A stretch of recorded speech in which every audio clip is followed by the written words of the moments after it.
It's hard to find a place that doesn't push for tips for their service workers. This used to be just at sit-down restaurants. Seth Kaplan is live to explain why even some tipped workers say it's all too much. Seth. Hey, Valerie and Alicia, flip over his tablets in front of you there. I want to give you 20% for that excellent introduction there. No, I'm joking.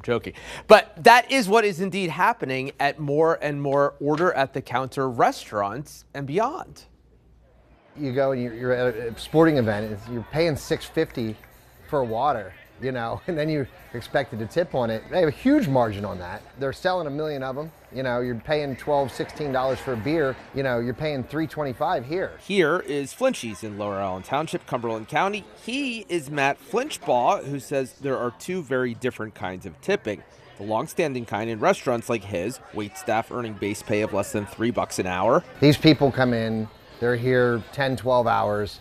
They're waiting on you hand and foot. You don't have to get up to go get your water. You don't have to get up to go get your food.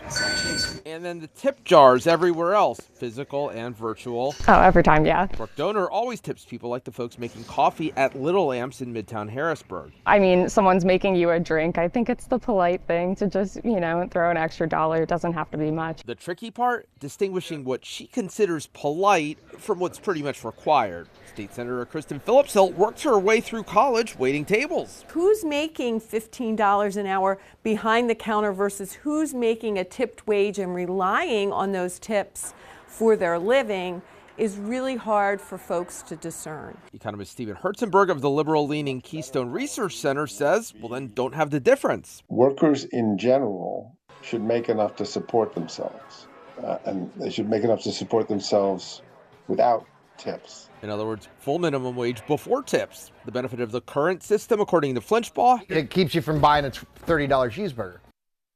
About a dozen states do require restaurants to pay regular minimum wage on top of tips. Folks who know are split over whether the net impact of that has been good or bad.